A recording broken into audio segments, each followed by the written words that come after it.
मनीष जीवनर सातटी अमूल्य शिक्षा।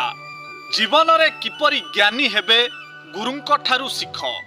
जीवन रे किपरि स्नेह देबे माँ बापांक ठारू शिख। जीवन रे पैसा किपरि संचय करिवे महुमाछी ठारू शिख। जीवन को किपरि गढ़िबे शास्त्र ठारू शिख। जीवन रे किपरि चालिबाकू हेबो पिंपुड़ी ठारू शिख। दान किपरि करिवे वृक्ष ठारू शिख।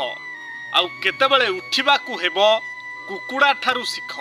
काहा सह केमिति कथा हेबे, मांक सह प्रेम रे कथा हुअन्तु, बापांक सह सम्मान रे कथा हुअन्तु, पत्नींक सह सत्यतापूर्ण कथा हुअन्तु, भाईंक सह हृदयरु कथा हुअन्तु, भौणी सह स्नेह रे कथा हुअन्तु, सहकर्मींक सह शिष्टतारे कथा हुअन्तु, विक्रेता सह निश्चिंत होई कथा हुअन्तु, ग्राहकंक सह साधुतारे कथा हुअन्तु, राजनीतिज्ञंक सह सतर्कतारे कथा हुअन्तु, संपर्कीयंक सह आग्रहरे कथा हुअन्तु, पिलांक सह उत्साहरे कथा हुअन्तु, आउ भगवानक सह नीरवरे कथा हुअन्तु।